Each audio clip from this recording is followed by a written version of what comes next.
Hey everybody, you're watching Geek This Week. Today I'm here with Daniel. And I'm of course Talon. And today we're bringing you all the geeky news about quantum light processors, Mobile VR, Raimi's new horror flick, and Google Pixel 4 cereal. Let's do it! This week in gaming, and perhaps the best news we've ever received here at the Geekwave, we are going to be able to skip the Pokemon catching tutorial in Pokemon Sword and Shield.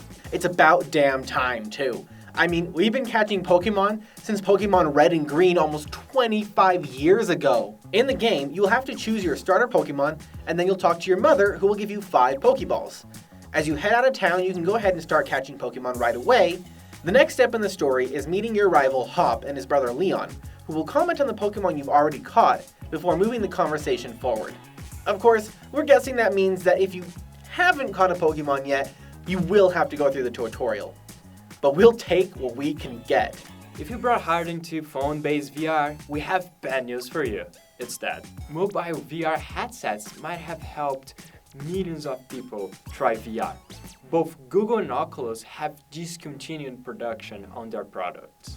Google said that there simply hasn't been the broad consumer or developer adoption that they hoped for. So much like Google Glass, Daydream just wasn't popular and will fade away into legend. Phone-based VR was obviously inferior to major VR consoles like the Oculus or Vive, and while watching videos was fine on a mobile VR set, doing anything else was just impossible. And let's be honest, games are really the only reason to use VR. It's sad for the people that might like mobile VR, but I can't say that I'm not surprised that this is fading away faster than it appeared. This week in movies, Sam Raimi is heading back to horror. We don't know anything about the movie itself, other than the project is being described as Misery meets Castaway. Raimi is teaming back up with Columbia Pictures for the first time since Spider-Man Pizza time. to direct the new horror movie written by Mark Swift and Damian Shannon, who wrote the 2009's Friday the 13th. Raimi says he's thrilled to be reunited with Columbia Pictures, and I have been a fan of Shannon and Swift, and we have found the perfect adventure to share with the world. Raimi's last horror movie, Drag Me to Hell, was just over a decade ago, so it's exciting to see what Shannon and Swift are going to come up with. Though, we don't expect to really see anything soon. This week in tech, I guess Google is getting to the breakfast cereal business now. Some UK Pixel 4 consumers are getting their brand new phones shipped to them in a cereal box. And inside, along with their phone, is a little bag of custom cereal that has Google branded marshmallows. 2,000 Luck Pixel pre-orders got the cereal box shipped to them just this Tuesday. Holy White Vlogs posted a great unbox video getting a brand new Pixel 4 from the bottom of his Google Pixel 4 cereal box. I have to say, I'm super jealous. Speaking of dope phones, Motorola may have hinted at the new Razor reveal. Recently, Motorola sent out invitations to an event on November 13th where they will feature a highly anticipated unveiling of a reinvented icon. Razor, anyone? The invitation featured a GIF of the phone being folded apart and back together, along with the save the date for November 13th, 2019.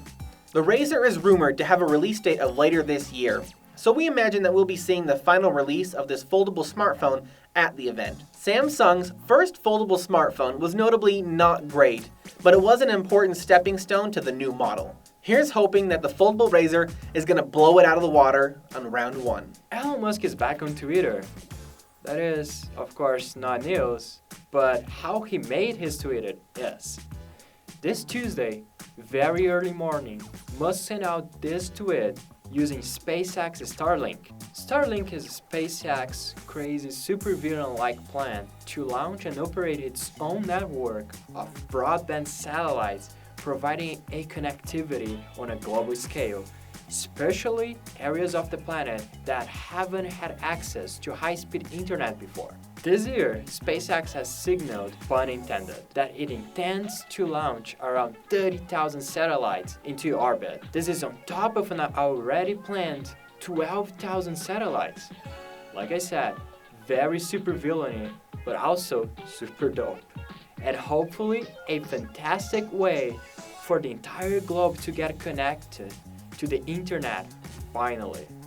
This week in science, quantum processing is constantly making leaps forward, and last week was no different. A team of scientists from all over the world have completed a prototype design 10 years in the making, a large-scale quantum computer made of laser light.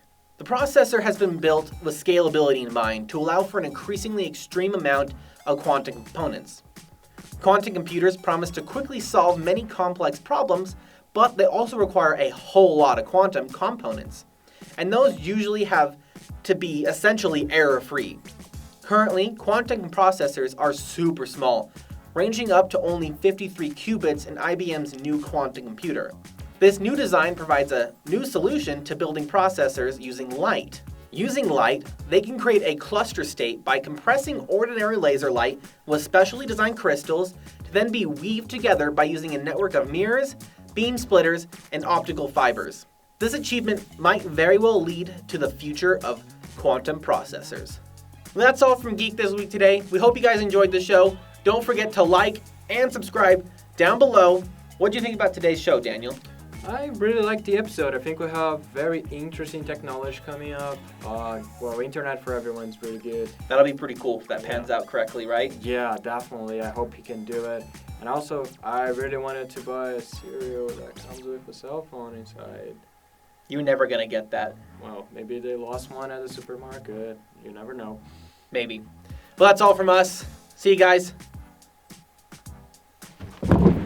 He's dead, Jim.